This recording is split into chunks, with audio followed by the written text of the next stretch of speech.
Okay, hey YouTube, Brian here, and I'm going to make this.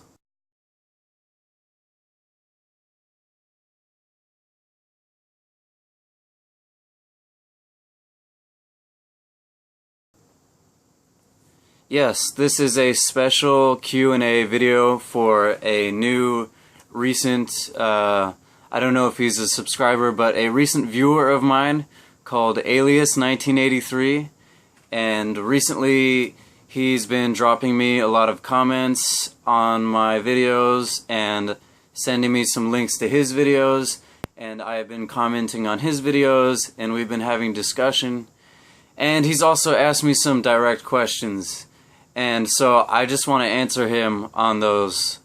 And I didn't want to put it at the end of my Chinese New Year Hualien Getaway Part 3 video. I didn't want to put it at the end because it's just going to be too long. It's going to be too long-winded, and it's going to make that video ridiculously long.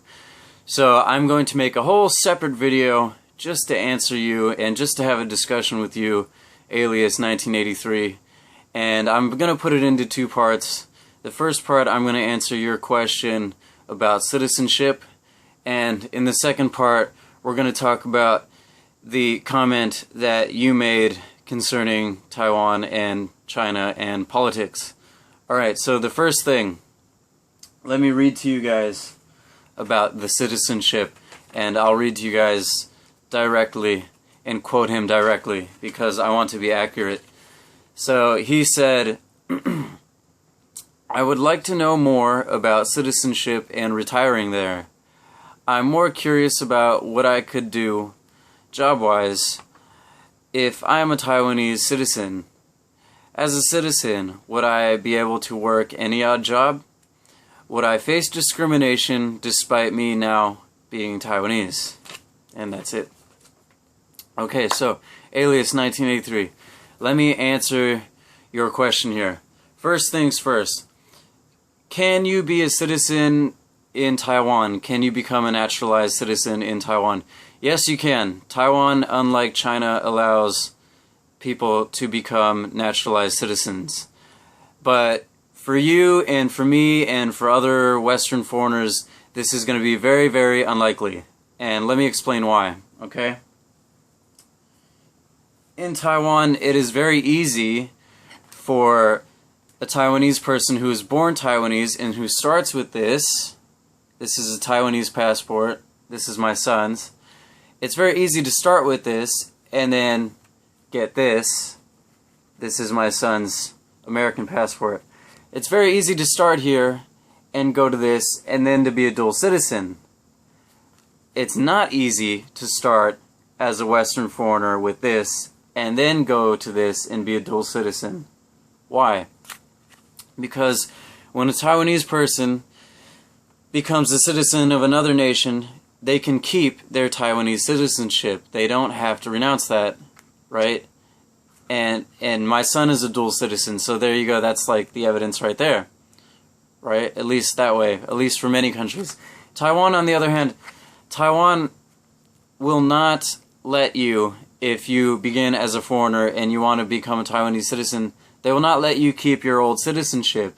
They will make you renounce your old citizenship, alright? So if I wanted to become a Taiwanese citizen, then I would have to give up my American citizenship. And I'm not going to do that. Because as fucked up as America is, and it is pretty fucked up, I still value my American citizenship. That's still really important to me, and I'm not going to give that up unless they change the law.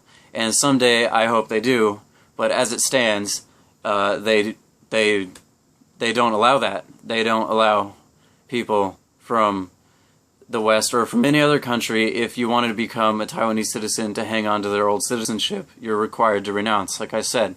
So how can you stay here? Let me give you a quick breakdown, and I'm going to try to go as fast as possible as to different ways you can stay here, Alias 1983. The first one is you can do what I did when I first came here, alright? And you can get what's called a working ARC. Okay, so what's an ARC? If you want to know what an ARC is, I actually made a video about that a long while back called I Got My ARC. So you can go and watch that. But in case you don't want to, or in case you don't have the time, basically think of it like this. An ARC is just a visa, okay? So you can do what I did when I first came here, and that's the most common one. You get a working visa, a working ARC. So you staying here is dependent on that. If you keep your job, you keep your visa, and you can remain here, okay? So that's number one, working. Number two, you can do student. You can do a student ARC, a student visa, and that's dependent on you studying and continue to study. And if you don't, then you're going to lose your visa, right? And if you do, then you can stay, alright? So work visa, work ARC, student visa, student ARC, alright? Third way, and this is relatively new, I think, is you can do a kind of like a business startup, like an entrepreneur's visa, and you can invest your own money, and you can start a business here in Taiwan by yourself. And you have to make so much money every year, right? You have to have so much income every year. But you can do that. It's like a startup business entrepreneur's visa, okay? So there you go. That's work, that's student, that's the business startup one. You can do what I have now currently, and now currently I'm pretty much a permanent resident. You can have a marriage ARC, a marriage visa, and that's based on marriage. Knock on wood. If I get divorced, I lose that, but if I don't, I can hang on to that. And the last one that you're going to probably run into here is called an APRC, and that's just permanent residency. You work and you live in Taiwan for so many years. I think it used to be 7, maybe now it's 5. I'm not really clear. But after that time period, you can apply for an APRC, a permanent residency, and then you can basically work and do and live wherever you want, and that's it. Okay? So those are the ways you can stay, since becoming a citizen is very, very unlikely for a Westerner coming to Taiwan to work and to live. Okay? So let me answer your other questions. So that's the part about citizenship. So would you be able to work any odd job? Yeah, as a citizen, of course. Yeah, why not, right? Citizens don't have any restrictions on what they can do and where they can work. That's only foreigners who have those restrictions on them, okay? And then, would I now face discrimination despite me being a Taiwanese? Yeah. Yeah, unfortunately, yes. Taiwan is still largely a nation based on ethnicity and race, and it's not like Singapore. I wanted to move in the direction of Singapore, where being a Taiwanese just means that you have the citizenship, and it's based on that, and it's more civic, and it's less about race and ethnicity. But that's not what it is. You know, we got to keep it real. It is based on that, and you're not Taiwanese. I mean, even if you get Taiwanese citizenship, you're not like ethnically Taiwanese, and they're not going to see you that way. Okay? So yeah, you're probably going to face some kind of discrimination, right? And even if you did have citizenship and you were theoretically able to work any odd job, the odds of that happening are actually not that very good, unless you have very good Mandarin Chinese, spoken and written, right? And unless you have like really good job skills and really good education and work experience.